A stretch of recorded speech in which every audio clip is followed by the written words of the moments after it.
자, 우리 하나님 말씀 보겠습니다. 로마서 12장 16절에서 21절입니다. 한 절씩 교독하겠습니다.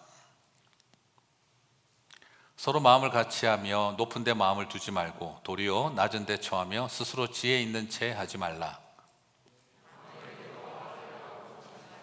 모든 사람 앞에서 선한 일을 도모하라. 할 수 있거든 너희로서는 모든 사람과 더불어 화목하라. 내 사랑하는 자들아, 너희가 친히 원수를 갚지 말고 하나님의 진노하심에 맡기라. 기록되었으되 원수 갚는 것이 내게 있으니 내가 갚으리라고 주께서 말씀하시니라. 내 원수가 줄이거든 먹이고 목마르거든 마시게 하라. 그리함으로 네가 숯불을 그 머리에 쌓아 놓으리라. 악에게 지지 말고 선으로 악을 이기라. 아멘. 주님이 하신다 세 번째 시리즈로 오늘 관용 그리고 모두와의 화목이라는 제목으로 말씀을 살펴보겠습니다. 자, 여러분 신앙생활 하면서 주님이 하십니다 하는 말과 내가 해야 한다 하는 이 두 가지 긴장이 참 이해하기가 쉽지가 않죠. 교회에서 보면 그런 것 같아요. 주님이 하십니다 하는데 너 왜 안 나와? 네가 해야지. 이렇게 이야기하기도 하고. 자, 우리는 이런 어떤 긴장을 어떻게 이해해야 할까? 좋은 일이라면 그 긴장의 간극을 얼마든지 뛰어넘을 수 있습니다. 넘나듦이 가능한데, 그런데 원수된 관계를 향해서는, 억울하고 불필요한 고통을 당하는 현실에 대해서는, 그리고 힘들고 어려운 갈등 속에서는 과연 주님이 하신다, 이걸 어떻게 이해를 해야 되는가? 참 이것은 쉽지가 않습니다. 어디까지가 주님이 하시는 일인지, 나는 어디까지 해야 하는지, 이런 모든 일들이 우리에게는 참 어렵습니다. 그래서 라이놀드 니버는 평온을 구하는 기도에서 이렇게 고백합니다. 제가 여러 번 인용했던 것이죠. 하나님, 내가 바꿀 수 없는 것은 받아들일 수 있는 평온을 주소서. 그리고 내가 할 수 있는 것을 바꿀 수 있는 용기를 주소서. 무엇보다 내가 바꿀 수 있는 것과 바꿀 수 없는 것을 구별할 수 있는 지혜를 주소서. 기독교 사회학자로서 누구보다도 사회윤리를 정립하고 세상의 변혁을 추구하는 또 개혁교회 목사였는데, 이분이 하는 말이 그것입니다. 가장 어려운 게 뭐냐? 내가 할 수 있는 일과 내가 할 수 없는 일을 구별하는 게 가장 어렵더라는 것이죠. 왜냐하면 우리에게는 연약함과 완악함이 있기 때문입니다. 사람은 연약하기 때문에 완악해지고 완악하기 때문에 연약한 것이 사람이죠. 그래서 우리는 항상 자기중심적으로 이해해버릴 때가 많습니다. 다 나름 하고 있어요. 주님에게 믿고 맡겨야 될 일은 내가 한다고 두 주먹 불끈 쥐고 부들부들 떨고 있고, 어떤 희생을 치르고도 내가 감당해야 하는 용기가 필요한 일은 왜 주님이 아무것도 하지 않느냐라고 분노하고 하나님 앞에 원망하기도 합니다. 어쩌면 이것이 우리의 민낯이지요. 나름 용기 있게 하고 나름 맡기고 있는데 이것이 항상 어긋날 때가 많다는 겁니다. 오늘 저와 여러분에게 오늘 이 말씀을 통해서 다시금 한번 자신을 돌아보면서 주님이 하시는 일은 무엇이고 내가 해야 할 일은 무엇인가, 내가 어떤 희생을 각오하고도 감당해야 할 용기가 무엇이고 내가 온전히 맡겨야 하고 평온을 누려야 할 일이 무엇인가를 구별했으면 좋겠습니다. 물론 이것은 형법적인 문제나 어떤 법적인 문제를 말하는 것이 아니라 그 외에 우리의 삶 속에서, 물론 그것도 포함이 될 때도 있지만 기본적인 생각들을 말하고 있습니다. 저는 오늘 여러분과 함께 이 말씀을 통해 주님이 하시는 것을 바라보며 평온함에 거할 수 있게 되시기를 바랍니다. 그리고 동시에 내가 어떤 희생을 치르고서라도 감당해야 할, 내가 해야 할 일은 무엇인지를 발견하는 또 시간이 되었으면 좋겠습니다. 그래서 주님이 하신다와 내가 해야 한다, 이 두 가지가 충돌하고 싸우는 것이 아니라 주님이 하시는 일은 맡겨드리고 평온함을 누리며 내가 해야 할 일은 어떤 희생을 치르고도 감당해야 할 용기를 갖는 이 시간이 되기를 주님의 이름으로 축복합니다. 자, 그러면 오늘 이 로마서 말씀이 쓰여지던 그 시대는 어떤 시대인가? 박해의 시대였습니다. 강력한 박해가 있던 시대였습니다. 소위 말해서 뼈가 부러지고 살이 터질 것 같은 그런 중압감을 느끼는 시대였습니다. 로마서 12장 4절은 그래서 너희를 박해하는 자들에 대해서 이야기를 하고, 로마서 12장 19절은 그래서 원수를 언급하고 있습니다. 박해하는 사람들을 원수로 묘사하고 있는 상황이죠. 자, 우리를 향해서 그런 엄청난 박해와 원수가 된 사람들이 있을 때 주님은 무엇을 하시는 걸까요? 여러분, 솔직하게 우리 자신에게 한번 물어봅시다. 박해가 있다는 말은 사자가 우리를 공격하고, 그리고 들개들이 우리를 찢으려고 하고, 그 콜로세움 경기장에서 처절한 피 흘리면서 죽는 그런 상황인데, 하나님이 뭘 하신다는 생각이 들까요? 아니면 The silence of God, 하나님의 침묵 때문에 당황스럽고 분노하는 건 아닐까요? 그렇게 아프게 울부짖는데 왜 내 기도를 들어주시지 않는가? 내 아들을 향해, 내 배우자를 향해 그렇게 간절히 부르짖는데 하나님은 어디 계신가? 하나님은 뭘 한다고? 그런 박해의 시간에 원수들이 우리를 향해 칼을 겨냥하고 원수들이 우리를 향해 사자를 풀어놓을 때 하나님은 뭘 하셨는데? The silence of God, 하나님은 침묵하시지 않았는가? 우리는 그런 분노가 있습니다. 그런데 오늘 주님은 우리들에게 전혀 엉뚱하게 다른 이야기를 하십니다. 로마서 12장 19절에서 뭘 하시는지를 말하고 있어요. 내 사랑하는 자들아, 너희가 친히 원수를 갚지 말고 하나님의 진노하심에 맡기라. 기록되었을 때 원수 갚는 것이 내게 있으니 내가 갚으리라고 주께서 말씀하시니라. 이 말을 들으니까 또 당황스럽습니다. 우리가 원하는 타이밍에 역사하시지는 않는데 반드시 기필코 내가 원수를 갚으리라. 근데 또 이 말 들으면 아멘 해야 되는데 느낌이 어때요? 사랑의 하나님이 왼수를 갚아주시고 복수를 한다니. 하나님은 원래 사랑의 하나님인데 원수를 사랑하라고 하셨으면서 원수를 갚아준다니. 하나님도 한 입으로 두 말 하시나? 아니면 입이 두 개인가? 막 이런 생각이 들 수도 있을 겁니다. 우리 성도님들 그런 생각 전혀 안 하고 사시는군요. 제가 항상 문제입니다. 제가 보면 항상, 그렇죠? 그런 생각이 자꾸 드는 거예요. 이게 뭘까? 왜 하나님은 원수를 갚는다는 이런 표현을 쓰실까? 그리고 분명히 하나님은 신적 복수를 약속하고 있습니다. 근데 저는 이 말씀을 보면서 두 가지 생각을 해봅니다. 하나님이 말씀하실 때는 지적인 언어가 있고 논리적인 언어가 있고, 또 하나는 하나님의 감성이 담긴 언어가 있습니다. 여러분, 지적인 언어와 감성이 담긴 언어는 구별할 수 있어야 됩니다. 엄마 나간다, 진짜 나가실 겁니까? 아니죠. 엄마 죽는다, 죽으시려고요? 아닙니다. 그건 지적인 말이 아니라 감성적인 아픔을 고백하는 거죠. 하나님의 말 속에는 지식적으로 논리적으로 접근해야 할 표현이 있고 하나님의 마음과 감성이 담긴 표현들이 있습니다. 오늘 우리는 이 표현의 의미를 지식적으로 접근할 것이 아니라 하나님의 마음의 관점에서 이해해야 합니다. 이 말의 진위를 조금 더 살펴보도록 합시다. 이 시대의 박해자와 원수는 누굽니까? 이 로마서 12장이 기록하던 때의 박해자와 원수들은 누굽니까?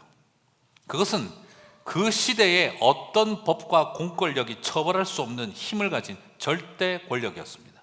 바로 로마의 황제, 신이라 불리운 사나이 로마의 황제와 그리고 그 황제에게 함께 권세를 누리는 권세가들과 그리고 그 권력에 기대어 기득권을 유지하던 로마의 시민들이었습니다. 콜로세움 경기장에서 그들이 벌였던 추잡하고 타락한 광란의 파티는 지금 우리가 옮기기도 부끄러울 만큼 엄청난 일들을 행했습니다. 사람을 죽이고 박해하는 일을 스포츠 경기 보듯이 엔터테인먼트로 즐겨왔던 그 사람들이, 여러분 솔직히 보세요. 눈앞에 뼈 부러지고 살 터지고 피 쏟아지는 장면을 맨정신에 쳐다볼 사람이 있겠습니까? 얼마나 많은 중독에 빠져서 그 환각 파티를 벌이고 있었는지는 짐작하고도 남을 수 있습니다. 콜로세움 경기장 너무 좋아하지 마십시오. 거기는 더러워서 못 볼 정도로 시합이 끝나고 나면 그곳에서 죽어간 사람들의 시신을 치우는 것보다 관람석에서 쏟아놓은 오물을 치우는데 더 힘이 들었다 할 정도로 더러운 파티였습니다. 그렇게 즐기고 살아가는 사람들 사이에 사람들은 과연 누구를 징벌할 수 있을까요?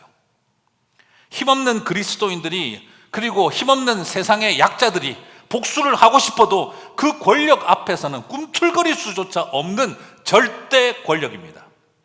억울하지만 들어줄 사람 없고, 때리면 맞아야 하고, 짓밟으면 꿈틀거리는 일조차 눈치 봐야 하는, 그래서 힘없는 사람들, 악한 일에 법적인 보호를 전혀 받을 수 없는 사람들, 소위 말하는 공권력은 그들을 절대 보호해주지 않을 것이 명확한 상황에 있는 사람들, 그들을 바라보며 주님이 속이 타서 외치신 겁니다. 원수는 내가 갚아주마 라고 선언하셨던 것이죠. 사랑의 하나님이 아니라 잔인하고 복수혈전의 하나님이시기 때문에 내가 원수를 갚는다라는 메시지를 던지시는 신적 복수를 맹세하고 계신 것이 아닙니다. 힘없는 백성들을 사랑하셨기 때문에, 그 무지막지한 폭력 앞에 자기 자신을 지킬 수 없었던 사람들, 시스템으로 보호를 받을 수 없었던 약자들, 주님은 그들을 대신해서 내가 너희를 대신해서 원수를 갚아주겠다고 약속하셨던 것입니다. 세상의 법과 사회 체제가로서는 처벌을 절대 받지 않을 사람들에게 정의의 실현조차 끄집어낼 수 없는, 말조차 끄집어낼 수 없는 사람들을 향해 내가 한다라고 약속하신 것입니다.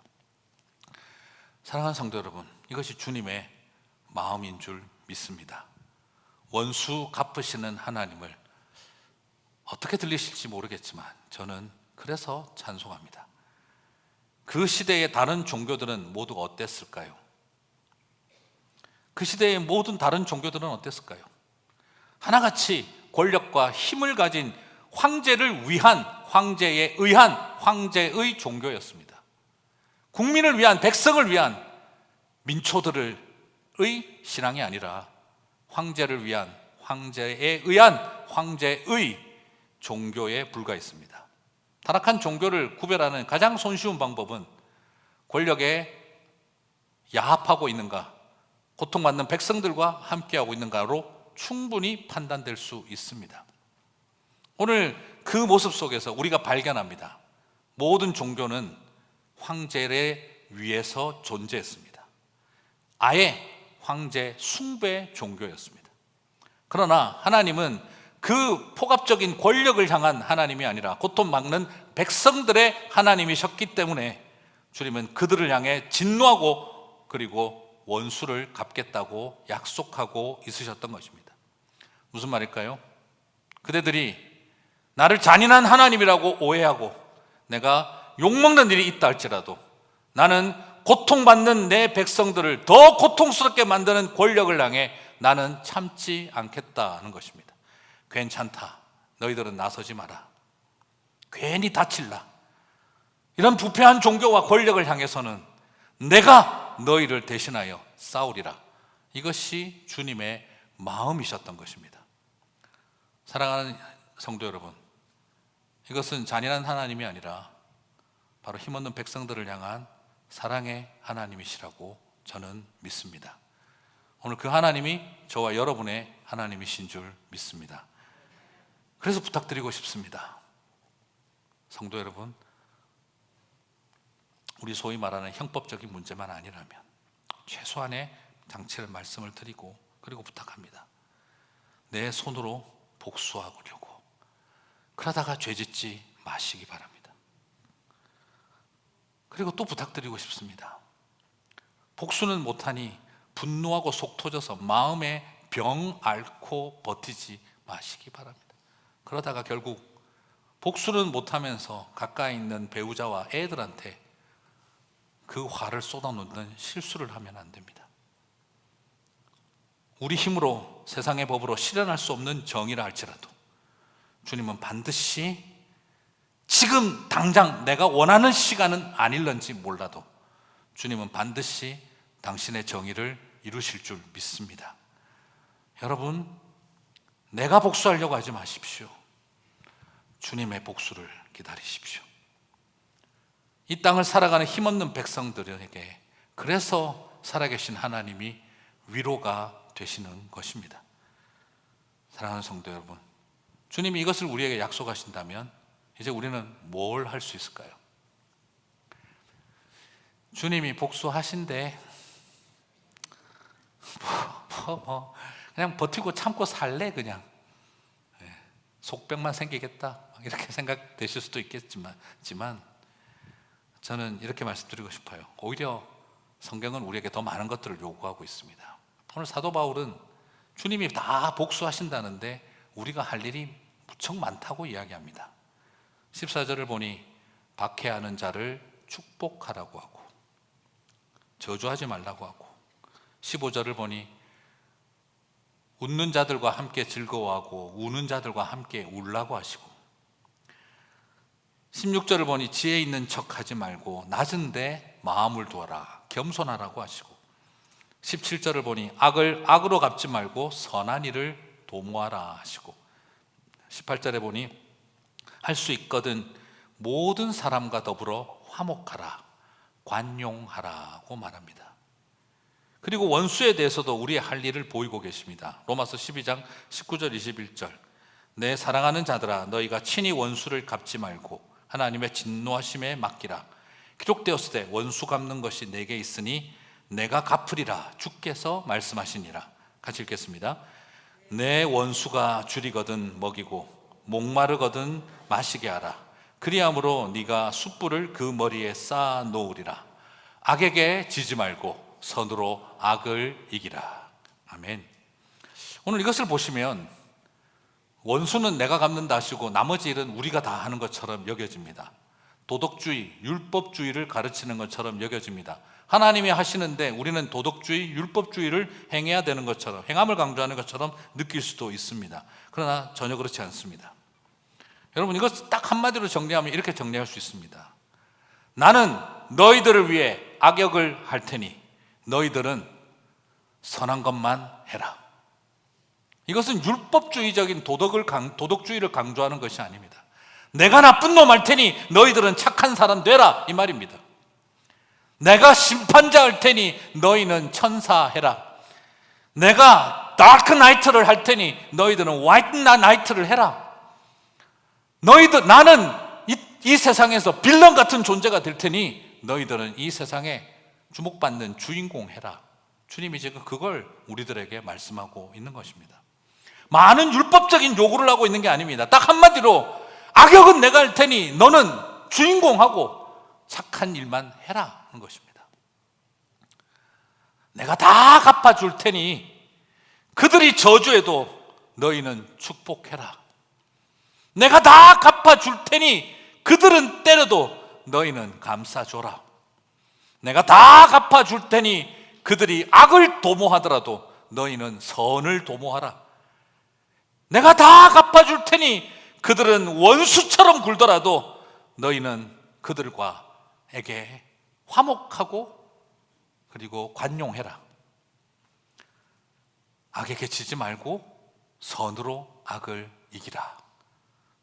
주님은 그렇게 우리들에게 말씀하고 있는 것입니다. 악을 이기는 길이 무엇일까요? 세상적으로 보면 더 모질고 독해지고 악해지는 것입니다. 착하면 지고 악하면 이깁니다. 세상의 원리겠죠. 악을 이기는 방법은 내가 더 악해지는 거고, 악을 이기기 위해서는 괴물이 되어야 한다. 세상의 논리 맞습니다. 그러나 하나님의 사람들에게는 그것을 말하고 있지 않습니다. 선으로 악을 이기라. 저주하지 말고 축복하고,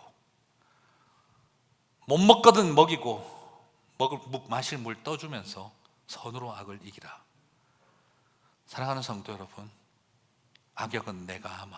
주님이 말씀하신 다음 욕은 내가 먹을 테니 너희들은 칭찬만 받아라. 이것이 주님의 마음입니다.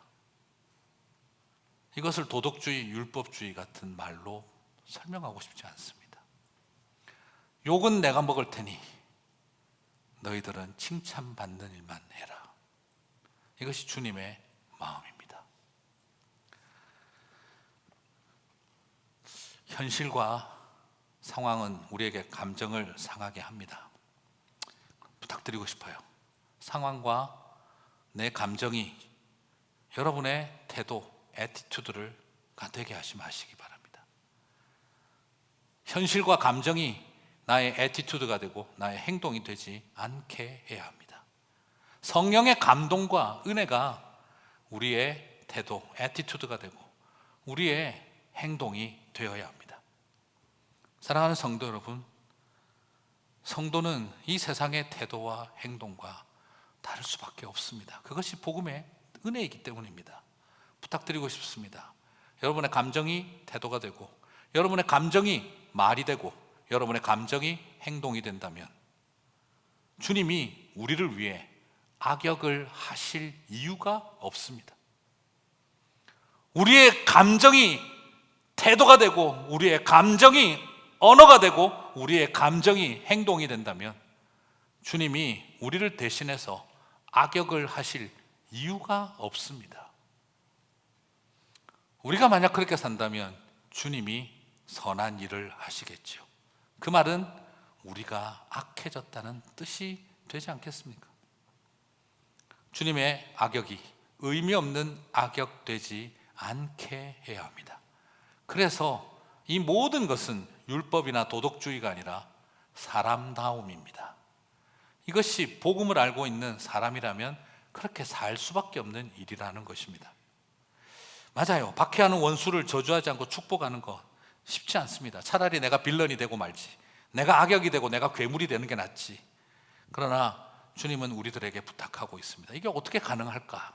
여러분, 이게 가능할까요? 솔직히 이게 말은 쉽지 이게 됩니까? 이게 오늘 주님은 말씀을 통해서 로마서 말씀을 통해 그 방법의 첫 단추를 가르쳐주고 있습니다. 12장 15절 같이 읽겠습니다. 즐거워하는 자들과 함께 즐거워하고 우는 자들과 함께 울라. 쉬워 보이죠? 쉬워 보이시죠? 네, 가벼워지면 되겠네. 잘 웃고 잘 울고. 네. 완전 사람 가벼워지면 이제 감성적 인간 되면 되겠구나. 아닙니다. 그렇게 쉬운 거 아닙니다. 여러분, 함께 즐거워하는 것 그리고 함께 울 수 있는 것, 그것은 감정의 연대의식입니다. 감정의 연대가 있을 때 우리는 사람다워지는 것입니다. 복음의 사람, 그리스도인들 다워지는 것입니다. 여러분, 사람들의 그 기쁨을 함께 기뻐할 수 있는 마음이 되고 사람들의 고통과 눈물과 함께 울 수 있는 사람이 되는 게 그것이 복음의 사람의 길입니다. 많은 분들이 내가 예수님을 믿고 복음의 사람이 된다면 머릿속에 자꾸 떠올리는 것이 하나님의 마음을 아는 사람, 성경을 깨달아 하나님에 대한 신학적 지식이 통찰력이 깊어지는 사람, 자꾸 그걸 만족하는데요, 그것이 저와 여러분을 훌륭하게 다 만들어가는 것이 아닙니다. 오늘 로마서는 1장부터 11장까지 열심히 구원받는, 믿음으로 말미암아 구원 얻는 교리를 우리는 할 것이 없고 하나님이 하신다는 그 믿음에 대한 교리를 1장부터 11장까지 가르친 다음에 12장에 제일 먼저 나오는 말이 뭡니까? 같이 웃을 줄 알고 같이 울 줄 알아라, 이 말을 하고 있는 것이죠. 신학을 알고 교리를 아는 것이 우리의 지식과 우리의 사고관을 바꾸는 것만이 아니라 그 모든 것을 알았다면 우리에게 중요한 건 공감의 연대의식, 감정의 연대의식을 가져야 한다는 것입니다. 이것이 복음의 삶을 살아가는 첫 단추라는 거죠. 사랑하는 성도 여러분, 하나님의 마음을 잘 알고 신학적 지식이 부족해서 오늘날 그리스도인들이 위선자라는 말을 듣는 게 아닙니다. 하나님의 마음도 열심히 알고 기도해서 하나님의 음성도 듣고 성경을 연구해서 신학적인 지식도 깊은데 사람들과 함께 울 줄 모르고 사람들과 함께 웃지 못하기 때문에 위선자가 되는 것입니다. 하나님에 대한 지식이 부족해서 위선자가 되는 게 아닙니다. 함께 웃어주지 않는 사람들, 함께 울지 못하는 사람들이 그리스도인들이 될 때 그 모든 지식과 내가 들었던 음성은 다 위선입니다. 오늘 그러므로 다시 부탁드리고 싶습니다. 깨달음이 웃음이 되고 미소가 되고 눈물이 되기를 주님의 이름으로 축복합니다. 내가 사람들과 함께 기뻐하지 못하는 것 때문에 심각하셔야 되고 회개하셔야 됩니다. 내가 사람들과 함께 울어주지 못하는 것 때문에 부끄러워하고 하나님 앞에 엎드려야 합니다.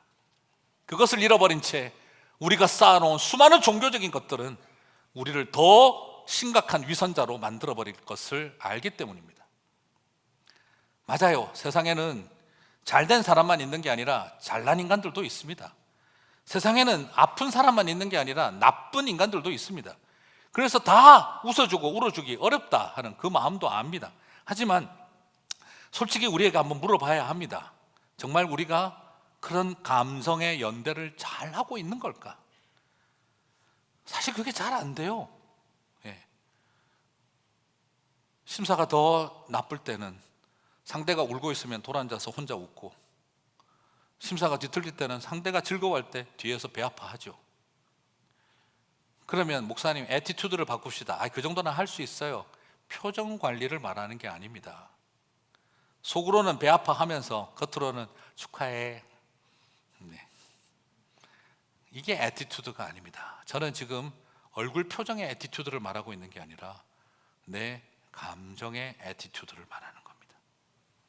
정말 기뻐할 수 있고 정말 함께 울 수 있는 우리의 감성의 회복이 되어지지 않으면 우리가 알고 있는 모든 지식은 위선의 도구가 될 수 있습니다. 그래서 부탁드립니다. 기쁨의 연대가 일어나고 눈물의 연대가 일어나는 저와 여러분이 될 때 우리는 하나님과 영적인 연합이 일어날 것입니다. 그것이 주님의 마음을 아는 길이고 주님이 원하시는 길이라는 것입니다. 성도 여러분, 자꾸 우리가 가진 지식으로 답을 주려고 하지 맙시다. 자꾸 답을 주려고 하고 아무데나 막 성경 구절 들이대고 이러면 사람들이 힘듭니다. 그리고 충고하기 위해서 태어난 사람, 훈수하기 위해 태어난 사람, 그게 그리스도인이 아닙니다.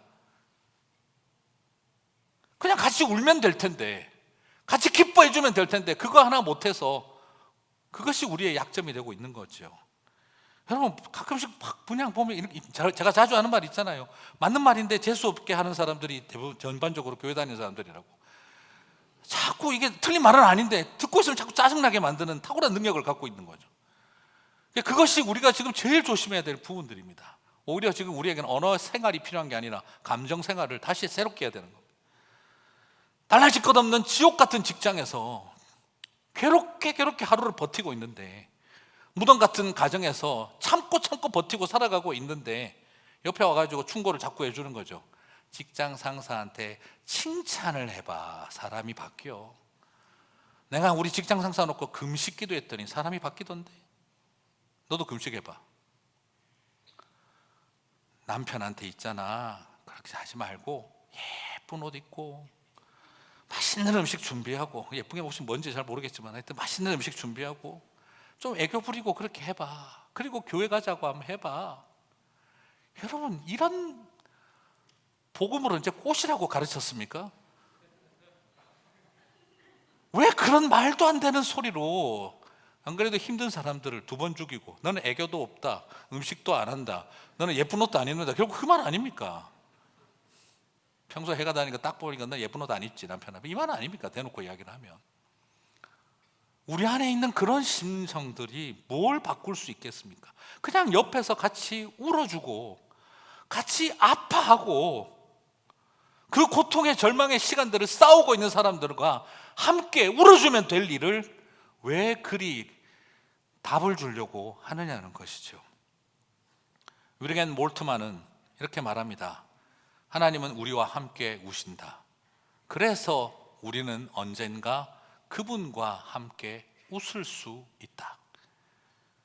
그분의 신학에 대해서 내가 다 동의하는 건 아니지만 이 말에 대해서는 전적으로 공감합니다.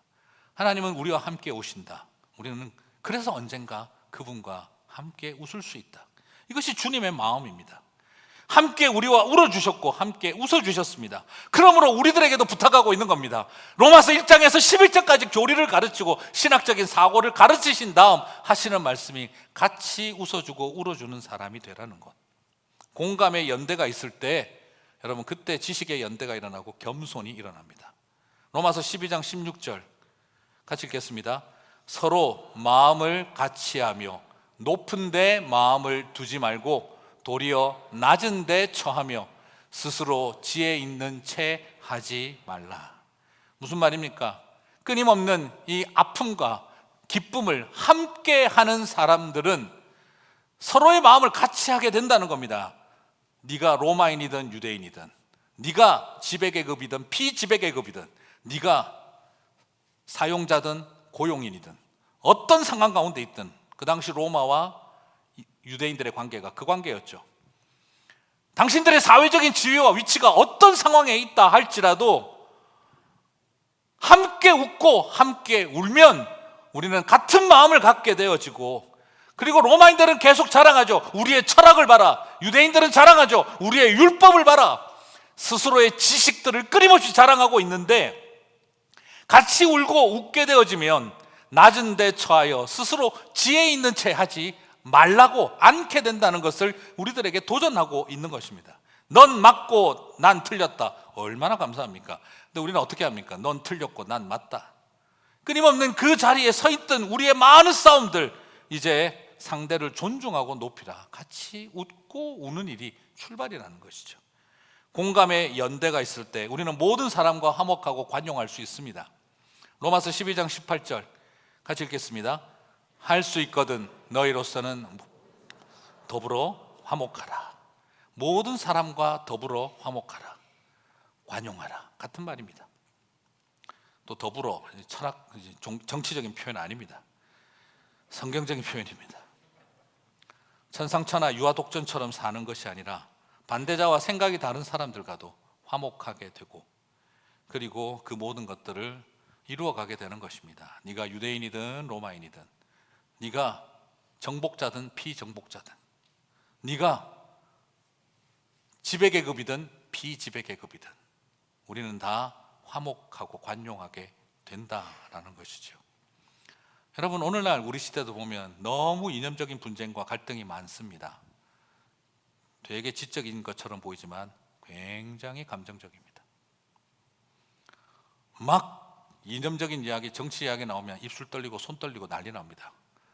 지식이만 떨게 만드는 게 아니라 감정으로 충만해져 버린 상태입니다. 오늘 성경은 우리들에게 분노로 충만한 것이 아니라 기쁨으로 충만하고 함께 슬퍼함으로 충만하라고 합니다. 분노하지 말라고 하는 것이죠. 차가워지지 말고, 분노하지 말고. 여러분의 가슴 속에는 불타는 분노와 차가운 분노가 존재하지 않게 해야 합니다. 기뻐하는 감정과 슬퍼할 수 있는 감정이 우리 안에 넘쳐야 합니다. 저는 그렇게 믿습니다. 사람들의 눈물을 알 때 주님의 눈물을 알게 되고, 사람들의 기쁨을 알 때 주님이 왜 기뻐하시는지를 알 수 있습니다. 그렇게 주님의 기쁨과 주님의 눈물을 알아가는 저와 여러분이 되시기를 축복합니다. 악역을 자처하며 원수는 내가 갚는다 하시는 주님의 행동을 돌아보며 저는 깨달음을 얻습니다. 이게 주님의 마음이었구나. 말씀을 이제 마무리하겠습니다. 피해자인 너희들이 가해자가 되는 고통을 더 이상 겪지 않게 하겠다. 피해자인 너희들이 가해자가 되는 고통을 더 이상 겪지 않게 하겠다. 너희의 피눈물을 내가 절대 잊지 않으마. 피눈물을 닦은 손에 네 손에 피 묻히지 않게 하겠다. 내가 내 아들을 죽인 자들에게 용서하여 이 땅을 다시 회복시킨 것처럼 너희가 그렇게 원수 갚지 않고 용서한다면 너희의 가정에 회복이 있을 것이다. 너희의 교회에 회복이 있을 것이다. 그리고 너희가 살아가는 이 땅에 회복이 있을 것이다. 너희가 피눈물 흘린 곳에 네 손에 복수의 피를 묻히지 말고 십자가의 보혈만 흐르게 해라. 저는 이것이 은혜인 줄 믿습니다. 하나님이 우리를 참 사랑하셨구나. 이 땅의 연약한 백성들을 사랑하셨구나. 악역은 내가 하고 비난은 내가 당하다 할 테니 너희들은 착한 짓, 이쁜 짓만 해라. 이 세상에서 사람들에게 칭찬받아라. 나는 욕먹어 주마. 내가 욕먹을 테니 너희는 칭찬받아라. 이걸 율법주의, 도덕주의라고 말하겠습니까? 사람다움입니다. 복음답게 사는 것입니다. 그렇습니다. 하나님이 욕먹어가며 나의 대신 원수 갚아주겠다고 하셨는데 너희들은 그저 욕먹지 말고 이 땅에서 나처럼 해봐라 하셨습니다. 그걸 할 때 우리의 의를 자랑할 수가 없습니다. 그냥 하나님 앞에서 내가 이렇게 사는 게 도리지, 이래야 내가 사람이지, 이래야 내가 기독교인이지, 이래야 내가 복음이지, 복음의 사람이지. 사랑하는 성도 여러분, 그래서 밥 한 술 더 떠주고 물 한 그릇 떠다 주고 추운데 머리에 숯불 들 수 있게 해주고 그리고 저주하지 않고 축복하고 그러면서 같이 웃어주고 같이 울어주며 살아가는 사람들 될 때 우리 하늘 아버지께서 참 고맙다 생각하시지 않겠습니까? 그래서 그런 너를 또 짓밟는다면 나서지 마라. 내가 원수 갚는다. 이것이 하늘 아버지의 마음이라고 저는 믿습니다. 사랑하는 성도 여러분, 할 수만 있다면 화목과 관용과 평화를 이루어가는 저와 여러분 되시기를 바랍니다. 리비아에서 아이시스에게 가족들이 죽고 겨우 죽음의 위기를 건지고 살아난 10살짜리 미리암이라는 소녀에게 인터뷰하는 것을 봤습니다. 아이시스를 향해 어떤 마음이 드느냐? 그 아이는 질문에 하나님께서 그들을 용서해 주실 것을 위해 기도할 것입니다 라고 말하더군요.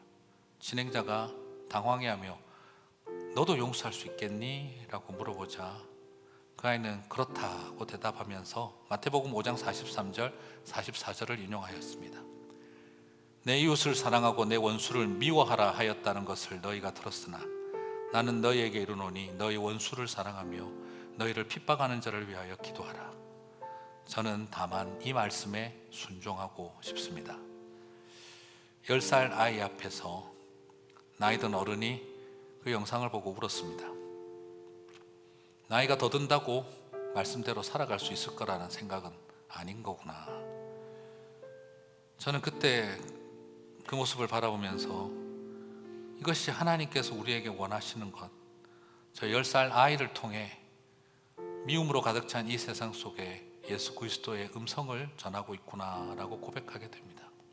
사랑하는 성도 여러분, 다시 한번 부탁드립니다.